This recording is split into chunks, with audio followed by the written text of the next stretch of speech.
the next President of the United States, Hillary Clinton.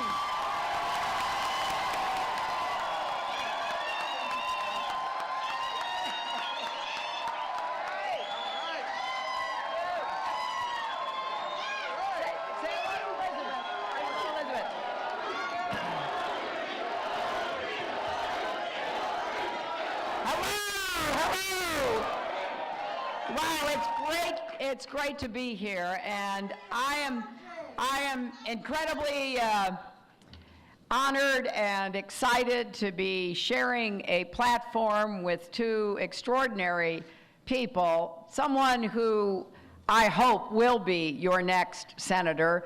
Catherine needs your help, she needs your votes, but she's already shown what she will do. She will fight for you when she gets to the United States Senate. So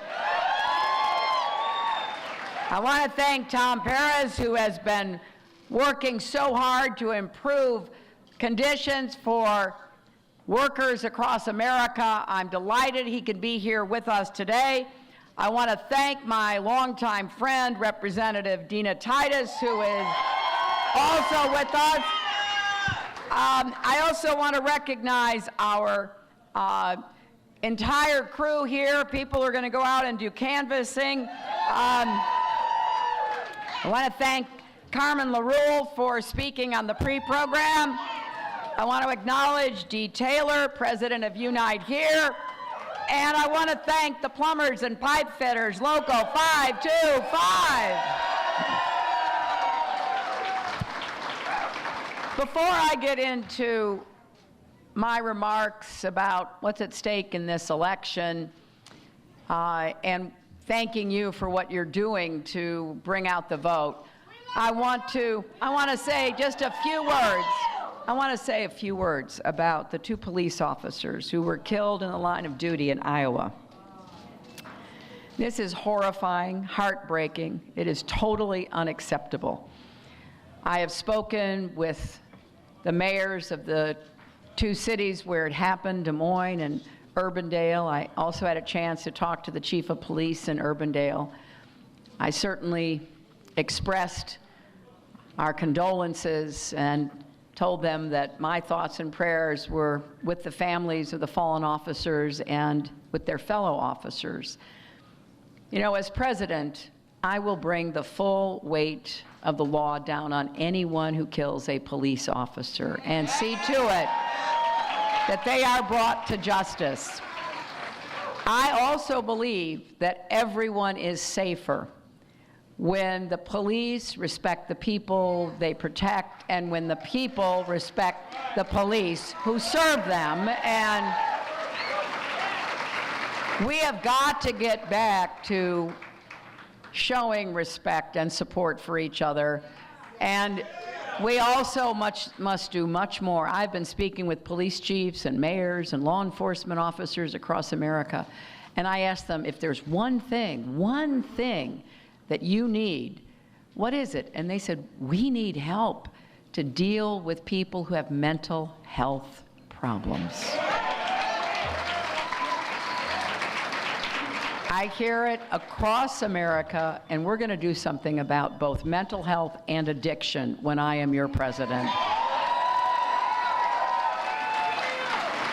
You know, those are just some of the reasons why, with just 6 days left, this may be the most important election in our lifetimes. How many of you have already voted? I thank you. I thank you for that, and I thank you for being here to volunteer, to get out as many votes as possible in early voting. Nevada has a big role to play in choosing our next president and commander-in-chief. I've spent 30 years of my life fighting for children and families. It is the cause of my life. I helped to create the Children's Health Insurance Program when I was First Lady. I helped New York recover after the horrible attacks of 9/11 and got health care for our brave first responders. I fought to bring jobs to parts of New York that were left behind. As your Secretary of State, I traveled to 112 countries. I negotiated ceasefires. I reduced the threat of nuclear weapons, and I fought for American businesses and stood up for human rights, women's rights, and LGBT rights around the world. And I have to say that everything I've ever been able to do has been because I've listened to people, and that I've tried to bring them together to find common ground, even with people who disagree with me on a lot of issues. You don't provide health care for kids by working with Democrats and Republicans if you say my way or the highway. You say, here's our problem, what are we going to do? How are we going to work together? I really believe that's the only way we can get things done. Whether you're in a union, in a business, whether you're working here in Nevada or anywhere else across America. And if you elect me next Tuesday, I will be a president who seeks to find common ground while standing my ground on those issues that are really important to the American people. And so from the first day of this campaign, I have been putting forth ideas about how to help you and your families get ahead and stay ahead. I want to tear down all the barriers that are blocking you from fulfilling your own potential, getting your own piece of the American dream. And I truly believe you deserve a candidate that you can vote for, not just someone to vote against. So I have tried to run a campaign of ideas, a campaign based on issues, a campaign focused on you and your families. That's why I think this choice could not be bigger and more different than between me and my opponent. Because here's what's going to happen, my friends. On January 20th, either I or Donald Trump will be sworn in as the next president of the United States. Now I know that those of you in this room don't want him to become president, but let's face the facts. A lot of Americans are voting for him, right? A lot of people are still considering who to vote for. I think people who are considering voting for him say to themselves, you know, I don't like everything he says, and I don't like a lot of things he's done in his life, but maybe he'll become different when he becomes president.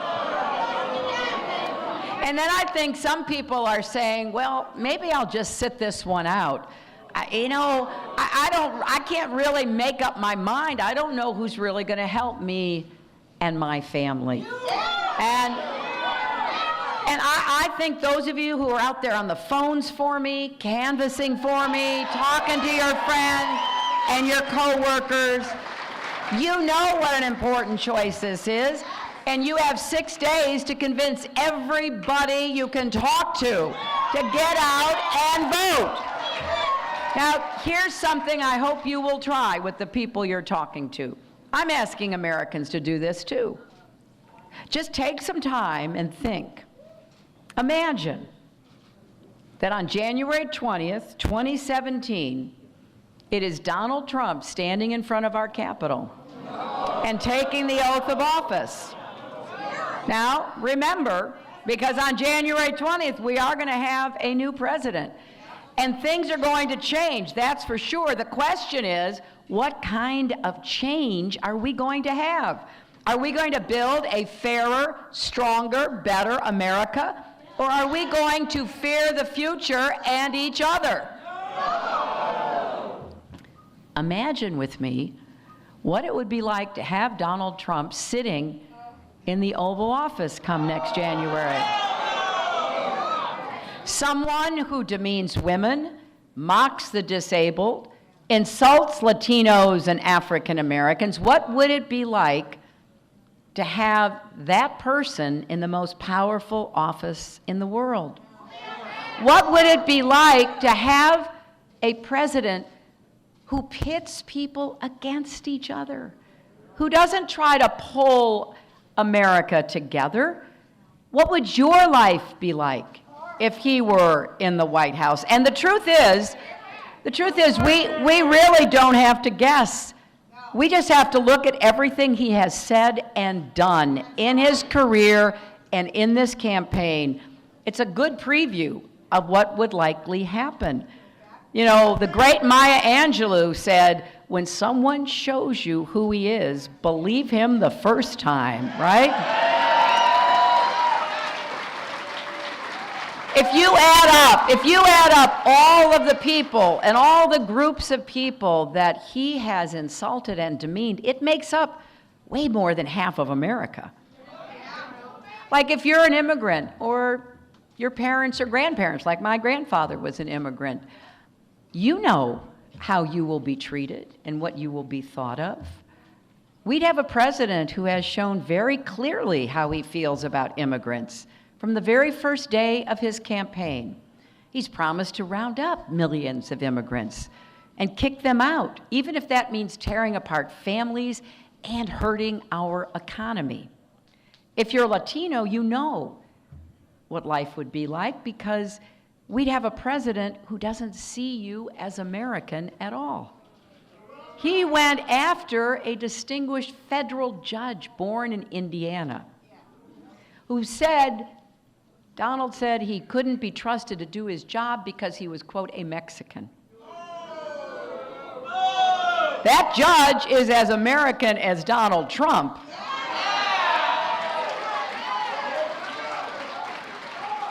Now, his parents may have been born in Mexico, but what in the world does that have anything to do with? If you're African American, you know what life would be like. You'd have a president who thinks the lives of black people are all crime and poverty and despair.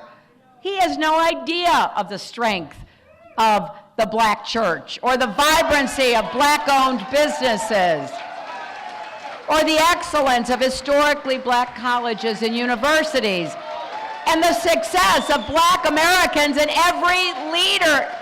leaders in every profession and every walk of life.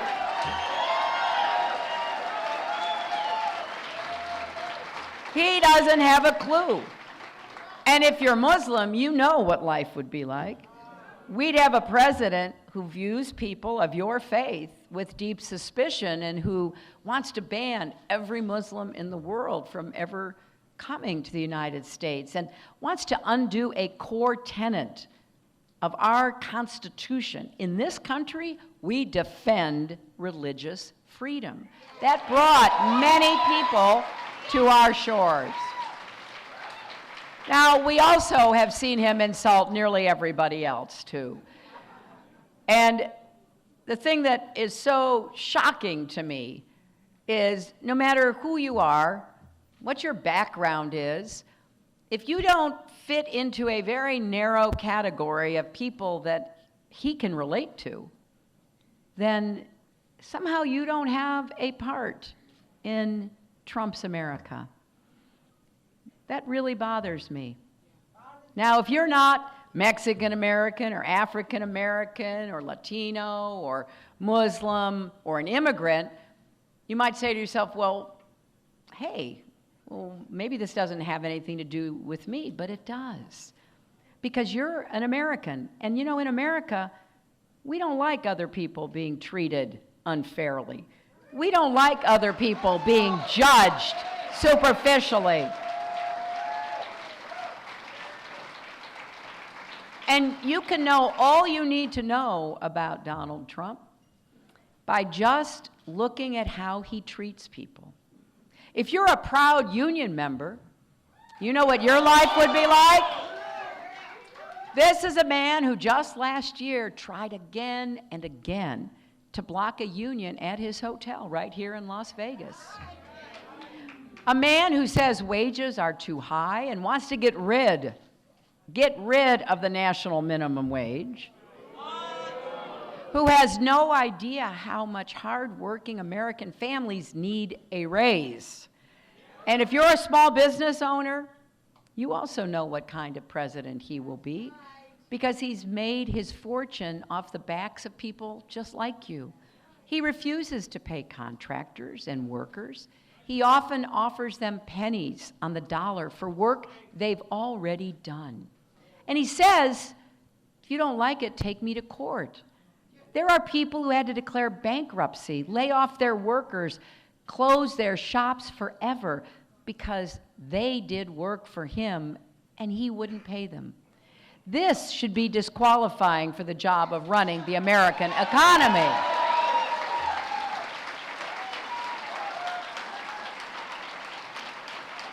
And if you're a member of our armed forces, you know too, because we would have a commander-in-chief who is not only completely out of his depth, but whose ideas are incredibly dangerous.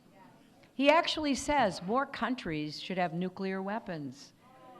And he actually talks about using them if he were president.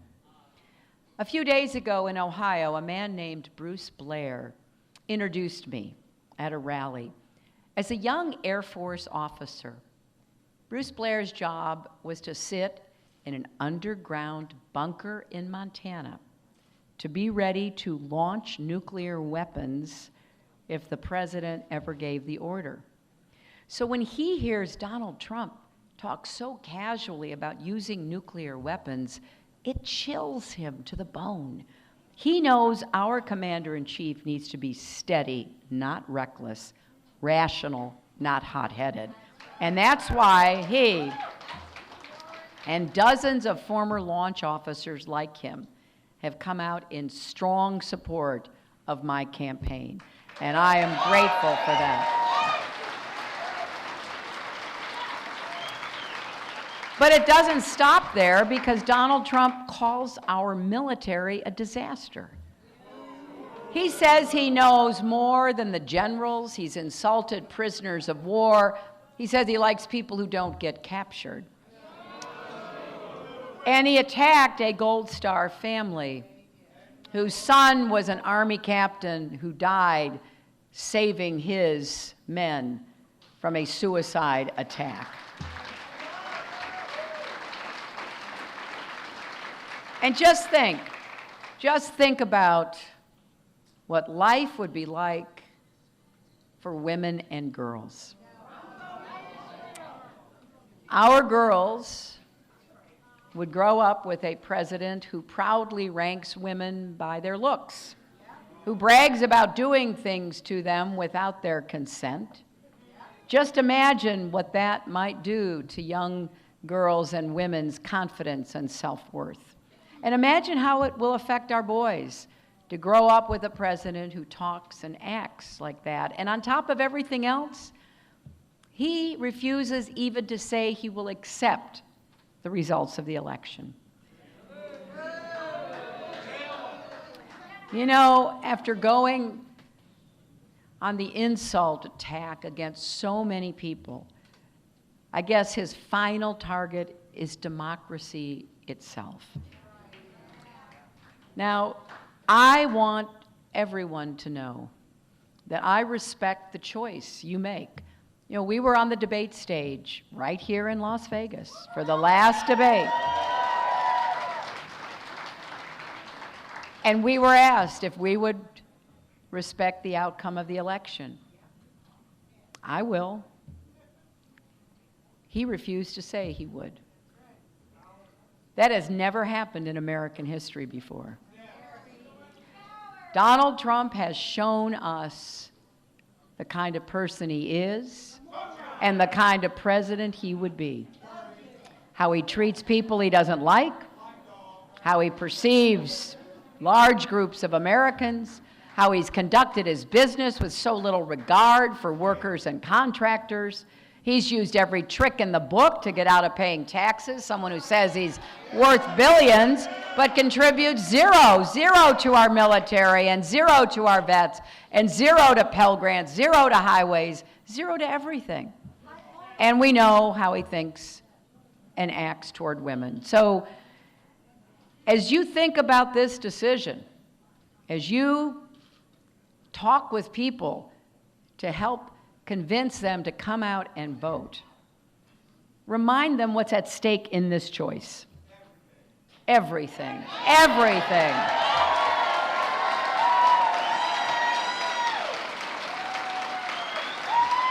And you know, nothing will change if he's elected because we know who he is. As Michelle Obama says, the presidency doesn't change who you are, it reveals who you are. Right now, people across the country are coming together to vote for a different kind of future. I'm very encouraged because they are rejecting his dark and divisive vision for one that is hopeful and inclusive. We know that America is big-hearted, not small-minded, right? Here in this home of the UA, we know that we want to lift people up, not tear each other down. We know we are stronger together.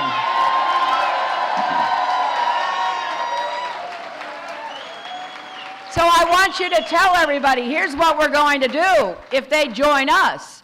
If you're having a hard time paying for college, I've got a real plan to help you. We're going to make public colleges and universities tuition free for millions of families, and we're going to help you pay back your debt so that you can get out from under the burden. And if you care about climate change, which he says is a hoax, I have a plan to increase renewable energy, create millions of jobs, help communities prepare for the effects of extreme weather. And if you care about immigration reform, you know what he thinks. I am going to be introducing comprehensive immigration reform within the first 100 days.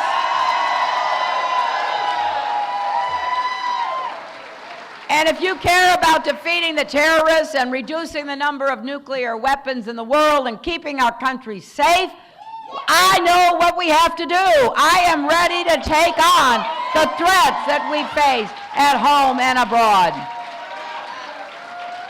On the day that we brought Osama bin Laden to justice, I was in the Situation Room monitoring what our brave men were doing to make it clear that we don't let anybody attack us. It may take a while, but we will keep going after them. Donald Trump was hosting Celebrity Apprentice. So you think about what we have to do. I will do everything in my power to keep us safe.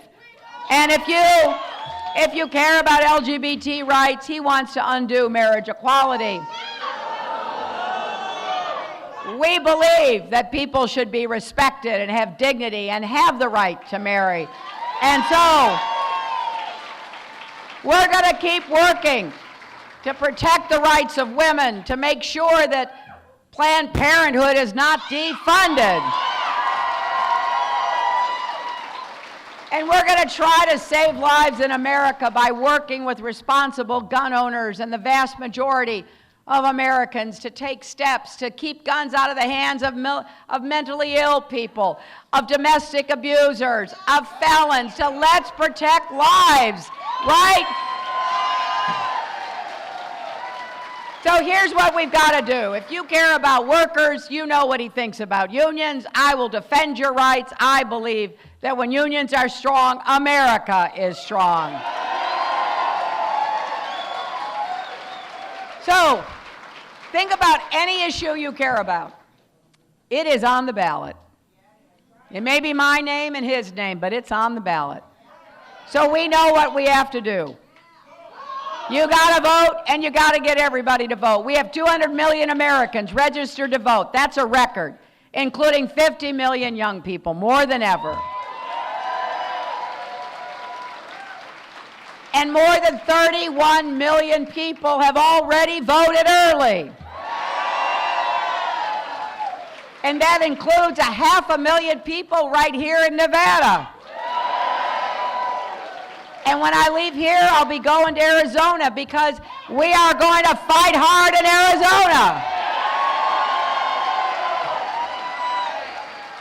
And you know, I understand since 1948, they've only voted for a Democrat for president once, and that was for my husband in 1996.